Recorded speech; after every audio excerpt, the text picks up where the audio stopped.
আপোনালোকৰ মাজৰে বহুতে মোক সুধি আছিলে যে ৰেচন কাৰ্ডৰ কাৰণে আমি নতুনকৈ কেনেকৈ আবেদন কৰিম, আবেদন প্ৰক্ৰিয়া কেতিয়াৰ পৰা আৰম্ভ হ'ব। গতিকে অৰুণোদয় আঁচনি যদি আপুনি এজন হিতাধিকাৰী হয় তেনেহ'লে চৰকাৰে এতিয়া অৰুণোদয় আঁচনিখনৰ পৰা বহুতো লোকৰ নাম কাটিব বুলি কৈছে। এতিয়া কোন কোন লোকৰ নাম কাটিব সেইটো মই আপোনালোকক আকৌ কৈ দিওঁ, কাৰণ যিবিলাক AC ডবা থাকে সেই AC ডবাৰ পৰা এতিয়ালৈকে কমচে কম 1 কোটি টকা পৰ্যন্ত তাৰ পৰা কম্বল আঁঠুৱা চুৰি হৈছে। প্ৰধানমন্ত্ৰী আৱাস যোজনা আঁচনিত যদি আপোনালোকে আবেদন কৰিম বুলি ভাবি আছিলে তেনেহ'লে চৰকাৰে এতিয়া প্ৰধানমন্ত্ৰী আৱাস যোজনাত 1 কোটি ডিজিটেল আসাম 2.0 চেনেলটোৰ ৰাতিপুৱাৰ এটা নতুন ভিডিঅ' লৈ আপোনালোক সকলোকে পুনৰবাৰ স্বাগতম জনাইছোঁ। অন্য দিনাৰ নিচিনাকৈ আজিও আপোনালোকৰ কাৰণে বহুত কেইটা গুৰুত্বপূৰ্ণ খবৰ একেলগতে এই ভিডিঅ'টোত লৈ আনিছোঁ। গতিকে হাতত চাহ একাপ লৈ লওক আৰু ভিডিঅ'টো সম্পূৰ্ণৰূপে প্ৰথমৰ পৰা শেষলৈকে চাওক, যাতে প্ৰত্যেকটো গুৰুত্বপূৰ্ণ ইনফৰমেশ্যন আপোনালোকে লাভ কৰিব পাৰে। ভিডিঅ'টো যদি চাই আপোনাৰ ভাল লাগে ভিডিঅ'টোত লাইক এটা কৰিব,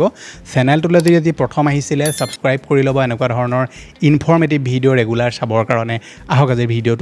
আৰম্ভ কৰোঁ। আজি যিটো প্ৰথমটো খবৰ আহিছে এইটো আহিছে হোৱাটছআপ ইউজ কৰা লোকসকলৰ কাৰণে। আপোনালোকে যদি হোৱাটছআপ ইউজ কৰে তেনেহ'লে মই আপোনালোকক যোৱা কেইদিনমানৰ আগৰ এটা ভিডিঅ'ত কৈছিলোঁ যে হোৱাটছআপে এটা নতুন ফিচাৰ্ছ আনিব, যিটোৰ ফলত কি হ'ব, আপোনালোকে এতিয়া কাৰোবাক আপোনাৰ হোৱাটছআপ নম্বৰটো শ্বেয়াৰ কৰিবলগীয়া নহ'ব। কেৱল ইউজাৰ নেমটো দিলেই আপোনালে সেই ব্যক্তিজনে হোৱাটছআপত মেছেজ কৰিব পাৰিব। কিন্তু কেন্দ্ৰীয় চৰকাৰে এই যিটো নতুন ফিচাৰ, এই ফিচাৰ্ছটোৰ ফলত কিছুমান তেওঁলোকক প্ৰশ্ন কৰিছিলে যে এই যিটো নতুন ফিচাৰ্ছ এইটো আহিলে স্কেমাৰে মানুহক আৰু স্কেম কৰিবলৈ সুবিধা পাব নেকি, বা স্কেমাৰবিলাকে যেতিয়া মানুহক স্কেম কৰে তেনেকুৱা ক্ষেত্ৰত কোনে স্কেম কৰিছে, কি নাম্বাৰৰ পৰা স্কেম কৰিছে, ইয়াৰ বিষয়ে পুলিচে যিকোনো এটা ডিটেইলছ উলিয়াবৰ কাৰণে যথেষ্ট প্ৰব্লেম হ'ব বুলি কৈছিলে। আৰু তাৰ কাৰণে হোৱাটছআপৰ পৰা তেওঁলোকে কিছুমান আনচাৰ বিচাৰিছিলে। গতিকে হোৱাটছআপে এতিয়া কৈছে যে এই যিটো নতুন ফিচাৰ এইটো তেওঁলোকে ইণ্ডিয়াত বৰ্তমান হোল্ডত ৰাখিব আৰু কেতিয়া তেওঁলোকে এইটো ইণ্ডিয়াত ৰোল আউট কৰিব এইটোৰ বিষয়ে কোনো আপডেট দিয়া নাই। গতিকে চৰকাৰক এতিয়াও তেওঁলোকে কিছুমান আনচাৰ দিবলৈ বাকী আছে। যেতিয়ালৈকে তেওঁলোকে কমপ্লিট আনচাৰসমূহ চৰকাৰক নিদিয়ে তেতিয়ালৈকে হোৱাটছআপৰ যিটো নতুন ফিচাৰ তেওঁলোকে ইণ্ডিয়াত ৰোল আউট নকৰে বুলি কৈছে। গতিকে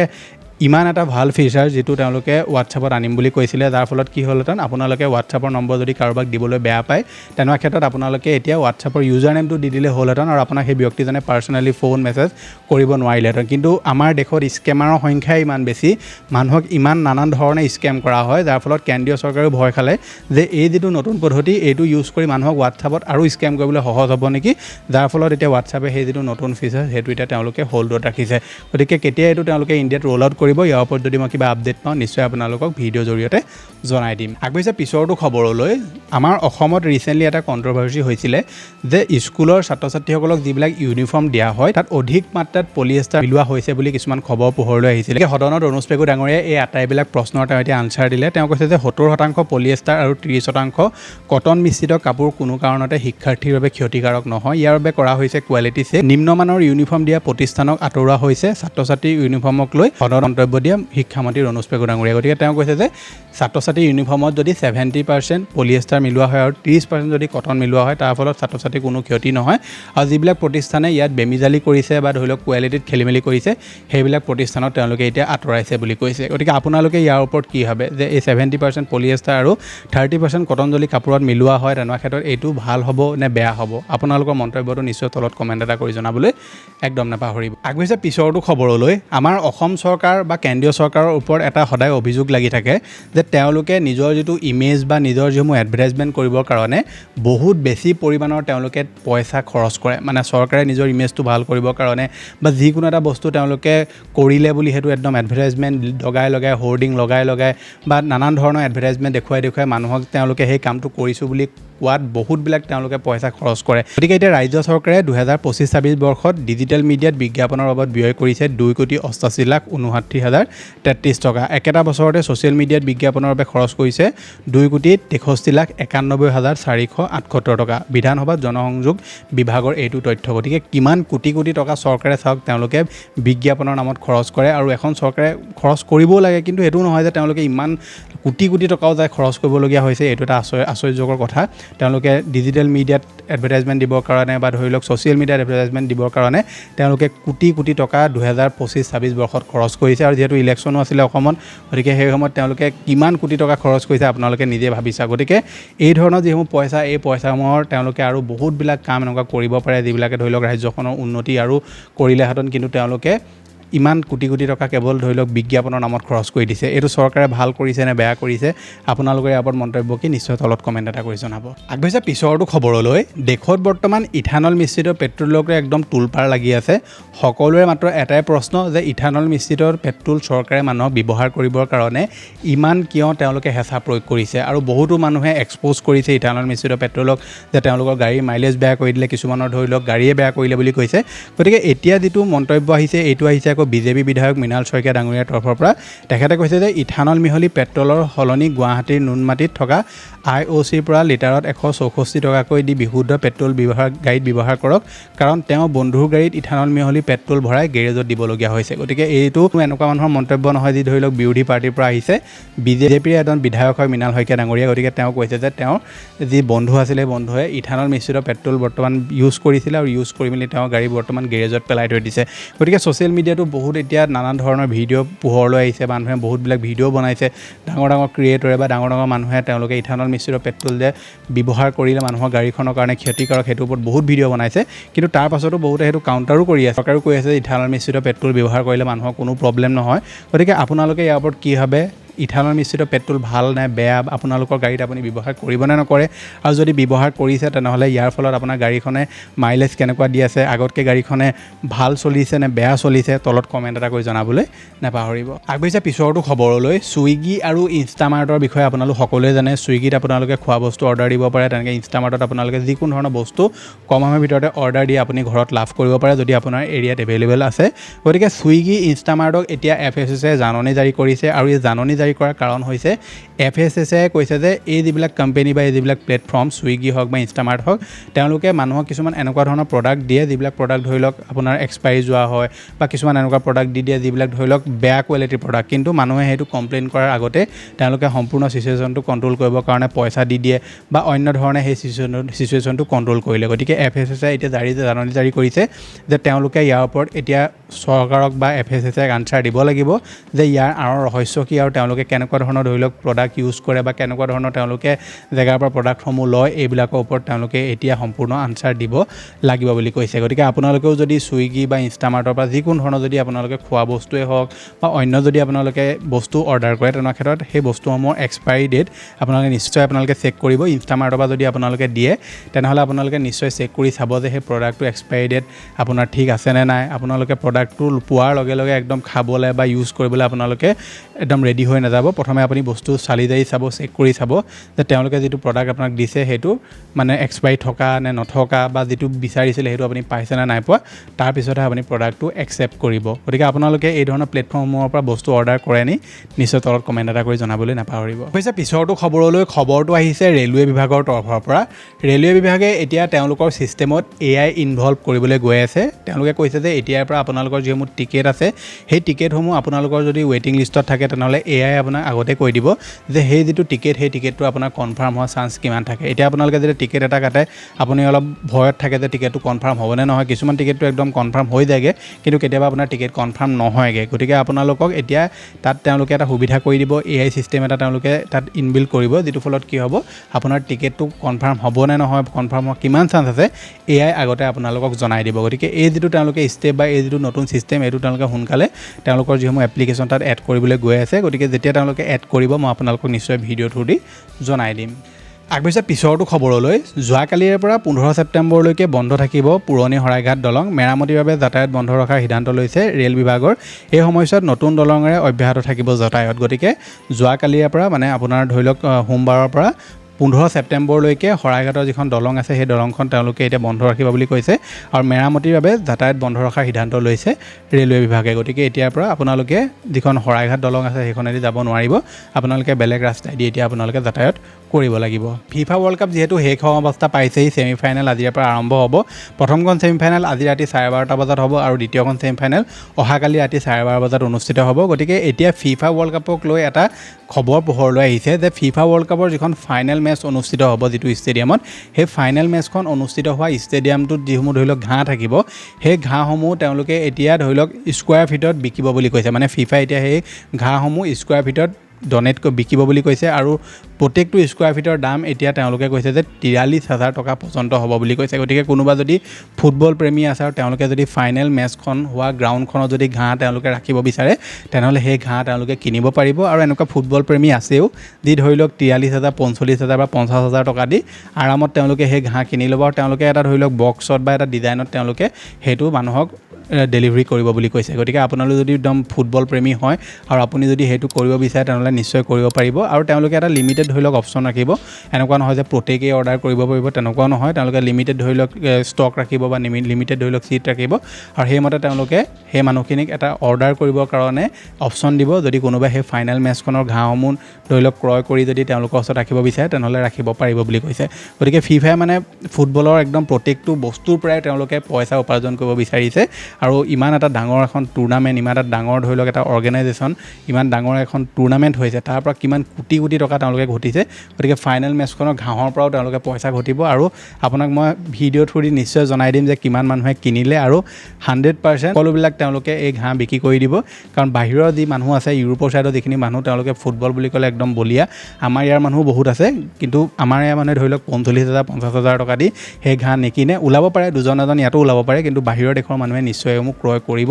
আৰু আপোনালোকক মই আহিবলগীয়া সময়ত ইয়াৰ ওপৰত কিবা খবৰ পালে নিশ্চয় ভিডিঅ' থ্ৰু দি জনাই দিম। আগবাঢ়িছে পিছৰটো খবৰলৈ। খবৰটো আহিছে বতৰ বিজ্ঞান কেন্দ্ৰৰ তৰফৰ পৰা। আগন্তুক 2-3 দিনলৈ গুৱাহাটীত প্ৰবল বৃষ্টিপাতৰ সম্ভাৱনা জাৰি কৰিছে। কৃত্ৰিম বান ভূমিস্খলনৰ আশংকা কৰিছে বতৰ বিজ্ঞান কেন্দ্ৰৰ সতৰ্কবাণী। অত্যন্ত জৰুৰী নহ'লে ঘৰতে থকাৰ আহ্বান বতৰ বিজ্ঞান বিভাগৰ। গতিকে আপোনালোক যদি গুৱাহাটীত থাকে তেনেকুৱা ক্ষেত্ৰত বতৰ বিজ্ঞান বিভাগে কৈছে যে আহিবলগীয়া 2 পৰা 4 দিনৰ ভিতৰত আপোনালোকে গুৱাহাটীত প্ৰবল বৃষ্টিপাত বৰষুণ আপোনালোকে দেখিবলৈ পাব। গতিকে আপোনালোকৰ যদি বিশেষ কোনো ধৰণৰ কাম নাথাকে তেনেকুৱা ক্ষেত্ৰত আপোনালোকৰ ঘৰতে তেওঁলোকে থাকিবলৈ অনুৰোধ কৰিছে। আৰু আপোনালোকে নিশ্চয় এতিয়া ভিডিঅ' ক্লিপসমূহতো দেখিবলৈ পাইছে যে যোৰাবাটত কেনেকুৱা ধৰণৰ পানী হৈছে, গুৱাহাটী মাজমজিয়াতো কিছুমান জেগাত পানী হৈছে আৰু বহুতবিলাক ধৰি লওক এনেকুৱা জেগা আছে য'ত এতিয়া কৃত্ৰিম বান আপোনালোকে দেখিবলৈ পাইছে। গতিকে চৰকাৰে এই কৃত্ৰিম বানক লৈ কি ধৰণৰ পদক্ষেপ তেওঁলোকে লয় এইটো এটা ধৰি লওক চবতকৈ গুৰুত্বপূৰ্ণ বিষয় হ'ব। এই কৃত্ৰিম বানৰ যিটো সমস্যা, এই সমস্যাটো কোনো আজি বা কালি সমস্যা নহয়, এইটো আজি বহুত বছৰৰ পৰা গুৱাহাটীত চলি আছে, যিটো এতিয়ালৈকে কোনো এখন চৰকাৰে সম্পূৰ্ণৰূপে ইয়াৰ যিটো জনি সেইটো মাৰিব পৰা নাই।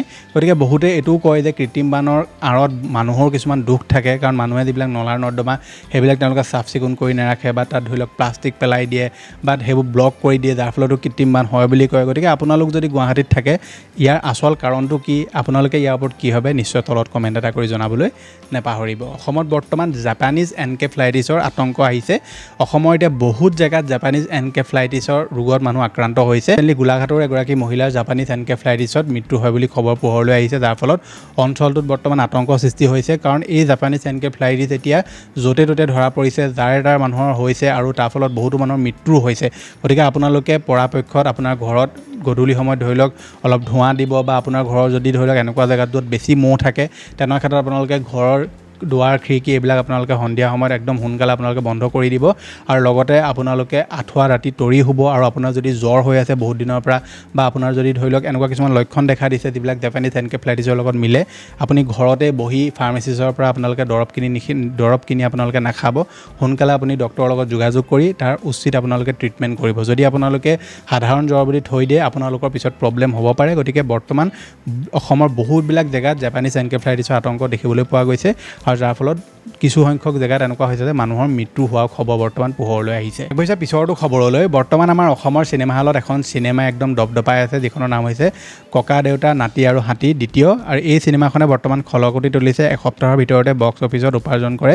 3 কোটি টকা। গতিকে আমাৰ অসমৰ চিনেমাৰ কাৰণে জুবিন দাই যিটো সপোন দেখি আছিলে ফাইনেলি আমি সেইটো এতিয়া সম্পূৰ্ণ হোৱা দেখিবলৈ পাইছোঁ। ৰিচেণ্টলি যিখন চুপা চুপি চিনেমা ৰিলিজ হৈছিলে, যিখন এতিয়াও চলি আছে, গতিকে সেই চিনেমাখনেও যথেষ্ট টকা উপাৰ্জন কৰিলে। আৰু এতিয়া ককা দেউতাৰ নাতি আৰু হাতী যিখন চিনেমা, এই চিনেমাখনো এতিয়া 3 কোটি টকা উপাৰ্জন কৰিছে বুলি কৈছে। গতিকে আপোনালোকে এই দুইখন চিনেমা চালে নে নাই চোৱা, নে কোনখন চিনেমা আপোনালোকে চালে নিশ্চয় তলত কমেণ্ট এটা কৰি জনাবলৈ নেপাহৰিব। পিছৰটো খবৰলৈ। প্ৰধানমন্ত্ৰী আৱাস যোজনা আঁচনিত যদি আপোনালোকে আবেদন কৰিম বুলি ভাবি আছিলে তেনেহ'লে চৰকাৰে এতিয়া প্ৰধানমন্ত্ৰী আৱাস যোজনাত 1 কোটি নতুন মানুহক ঘৰ প্ৰদান কৰিম বুলি ফাইনেলি তেওঁলোকে কনফাৰ্মেশ্যন দি দিলে। আৰু ইয়াৰ কাৰণে তেওঁলোকে এতিয়া আবেদন প্ৰক্ৰিয়াও আৰম্ভ কৰিছে। গতিকে আপোনালোকে যদি প্ৰধানমন্ত্ৰী আৱাস যোজনা আৰবানত এপ্লাই কৰিব বিচাৰে তেনেহ'লে এপ্লাই প্ৰক্ৰিয়া এতিয়া আৰম্ভ হৈ গৈছে আপোনালোকে এপ্লাই কৰিব পাৰিব তাৰ কাৰণে আপোনাৰ আধাৰ কাৰ্ডৰ প্ৰয়োজন হ'ব লগতে কিছুমান নথিপত্ৰ আপোনালোকৰ প্ৰয়োজন হ'ব সেই আটাইসমূহ নথিপত্ৰ লৈ আপোনালোকে ঘৰতে নিজেও এপ্লাই কৰিব পাৰিব বা ওচৰৰ কম্পিউটাৰ কেফেত গৈ আপোনালোকে প্ৰধানমন্ত্ৰী আৱাস যোজনা আৰবানৰ কাৰণে এপ্লাই কৰিব পাৰিব মানে যিসকল ধৰি লওক চহৰ অঞ্চলত থাকে তেওঁলোকৰ কাৰণে এতিয়া আবেদন প্ৰক্ৰিয়া আৰম্ভ হৈছে অনলাইনত বাকী যিসকল অফলাইনত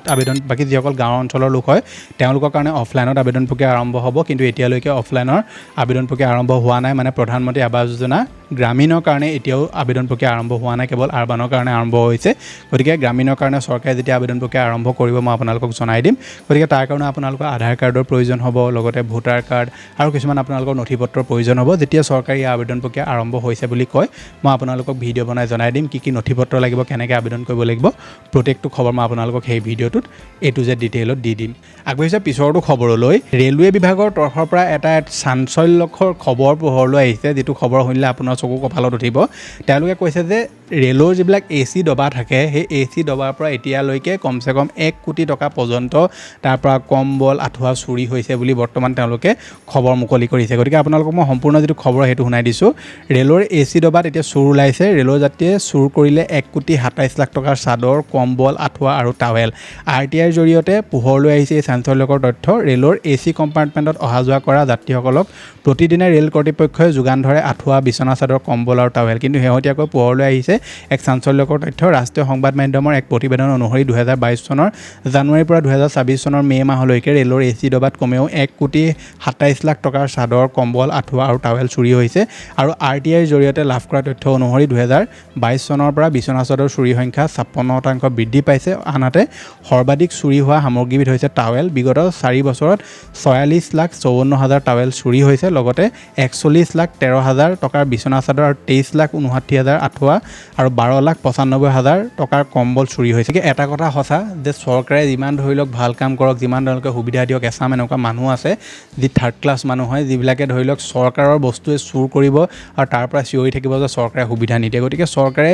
AC ডবাত তেওঁলোকে বহুতবিলাক সা সুবিধা প্ৰদান কৰে ভাল তেওঁলোকে কোৱালিটিৰ কাপোৰ প্ৰদান কৰে আঁঠুৱা প্ৰদান কৰে আৰু সেইবিলাকো কিছুমান মানুহে চুৰ কৰি লৈ গুচি আনে গতিকে এনেকুৱা ধৰণৰ অভ্যাসবিলাক মানুহক আঁতৰাবৰ কাৰণে ডাঙৰ ফাইন লগোৱাৰ প্ৰয়োজনীয় আৰু এনেকুৱা ধৰণৰ মানুহ যদি এই ধৰণৰ কাম কৰা ধৰা পৰে তেনেকুৱা ক্ষেত্ৰত তেওঁলোকক এটলিষ্ট এবছৰৰ কাৰণে ট্ৰেইনত উঠা সম্পূৰ্ণ বেন কৰি দিব লাগে যাতে এনেকুৱা ধৰণৰ কাম কোনো আৰু দ্বিতীয়বাৰ কৰিবলৈ সাহস নকৰে গতিকে মানে আচৰিত কথা ৰেলৰ AC ডবাৰ পৰা মানুহে বস্তু চুৰ কৰিব পাৰে ভাবিলেই আচৰিত লাগে খবৰ আহিছে অৰুণোদয় আঁচনিক লৈ অৰুণোদয় আঁচনিখনত নতুন আপোনালোকে যদি আবেদন কৰিম বুলি ভাবি আছে বা অৰুণোদয় আঁচনি যদি আপুনি এজন হিতাধিকাৰী হয় তেনেহ'লে চৰকাৰে এতিয়া অৰুণোদয় আঁচনিখনৰ পৰা বহুতো লোকৰ নাম কাটিব বুলি কৈছে এতিয়া কোন লোকৰ নাম কাটিব সেইটো মই আপোনালোকক আকৌ কৈ দিওঁ কাৰণ যোৱাটো যিটো ভিডিঅ' আছিলে সেই ভিডিঅ'টোত মই আপোনালোকক কৈছিলোঁ কোনসকলৰ নাম কাটিব কিন্তু এতিয়া কিছুমান নতুন খবৰ পোহৰলৈ আহিছে যে অৰুণোদয় আঁচনি যদি আপুনি হিতাধিকাৰী হয় আৰু আপোনালোকৰ ঘৰত যদি চৰকাৰী চাকৰিয়াল আহিলে বা আপুনি যদি নিজেও চৰকাৰী চাকৰি পালে তেনেহ'লে অৰুণোদয় আঁচনিখনৰ পৰা আপোনাৰ এতিয়া নাম কাট খাব পাৰে লগতে যিসকলে ধৰি লওক অৰুণোদয় আঁচনিত ভুৱাভাৱে পইচা লৈ আছে বা তেওঁলোকৰ আৰ্থিক অৱস্থা ভাল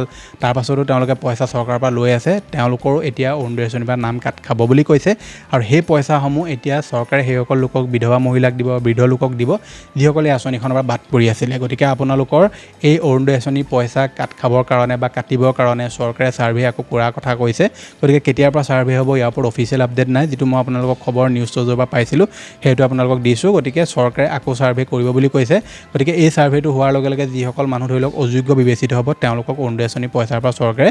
বাদ পৰাই দিব মানে চৰকাৰে তেওঁলোকক অৰুণোদয় আঁচনিখনৰ পৰা ডিলিট কৰি দিব গতিকে এতিয়া আহিবলগীয়া যিটো আগষ্ট মাহৰ পইচা সেইটো সুমতা আপোনালোক সকলোৱে পাব কিন্তু সুমতা আগষ্ট বা ছেপ্টেম্বৰৰ পৰা তেওঁলোকে ছাৰ্ভে কাম আকৌ আৰম্ভ কৰিব পাৰে এই ছাৰ্ভেত যিসকল ধৰি লওক অযোগ্য বিবেচিত হ'ব তেওঁলোকক চৰকাৰে অৰুণোদয় আঁচনিৰ পৰা নাম কাটি দিব গতিকে এই আঁচনিখনৰ নতুন আবেদন প্ৰক্ৰিয়া কেতিয়াৰ পৰা হ'ব ইয়াৰ ওপৰত কোনো ধৰণৰ চৰকাৰে অফিচিয়েল আপডেট একো মুকলি কৰা নাই যদি তেওঁলোকে কিবা আপডেট মুকলি কৰে বা যদি কিবা ফৰ্ম আহে মই নিশ্চয় আপোনালোকক ভিডিঅ'ৰ জৰিয়তে জনাই দিম আগবাঢ়িছে পিছৰটো খবৰলৈ আৰু এই খবৰটো আহিছে চেন্নাই ছুপাৰ কিঙৰ তৰফৰ পৰা আপোনালোকে যদি IPL খেল চায় তেনেহ'লে নিশ্চয় আপুনি এটা টীমক চিনি পায় যিটোৰ নাম হৈছে চেন্নাই ছুপাৰ কিংছ গতিকে চেন্নাই ছুপাৰ কিংছৰ যিজন একদম প্ৰশিক্ষক আছিলে অত বছৰৰ পৰা তেওঁ প্ৰশিক্ষণ কৰি আছিলে তেওঁ এতিয়া চেন্নাই ছুপাৰ কিংছৰ পৰা বিদায় ল'লে চেন্নাই ছুপাৰ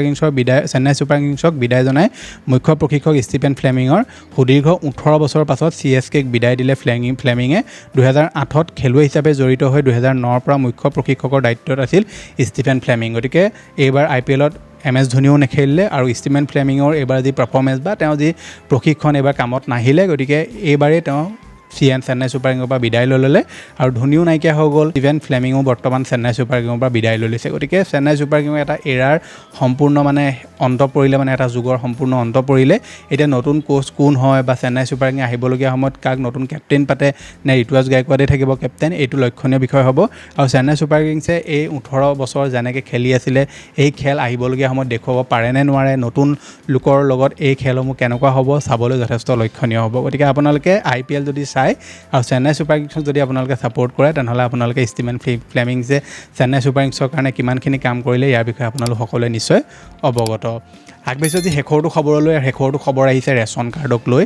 আপোনালোকৰ মাজৰে বহুতে মোক সুধি আছিলে যে ৰেচন কাৰ্ডৰ কাৰণে আমি নতুনকৈ কেনেকৈ আবেদন কৰিম আবেদন প্ৰক্ৰিয়া কেতিয়াৰ পৰা আৰম্ভ হ'ব গতিকে ৰেচন কাৰ্ডৰ কাৰণে আপোনালোকে আবেদন কৰিবলৈ হ'লে আপোনাৰ ওচৰৰ যিখন ৰেচনৰ দোকান আছে তাত আপোনালোকে খা খবৰ কৰক এতিয়া বহুতো জেগাত ৰেচনৰ অনলাইন আবেদন বা অফলাইন আবেদন আৰম্ভ হৈ গৈছে গতিকে আপোনালোকৰ এৰিয়াৰ যি ধৰি লওক ৰেচনৰ দোকানী আছে তেওঁলোকৰ লগত যোগাযোগ কৰি চাওক যদি ফৰ্ম আহিছে বুলি কয় তেনেহ'লে আপোনালোকে এপ্লাই কৰিব পাৰিব যদি ফৰ্ম নাই অহা তেনেহ'লে আপুনি ৱেইট কৰিব লাগিব আৰু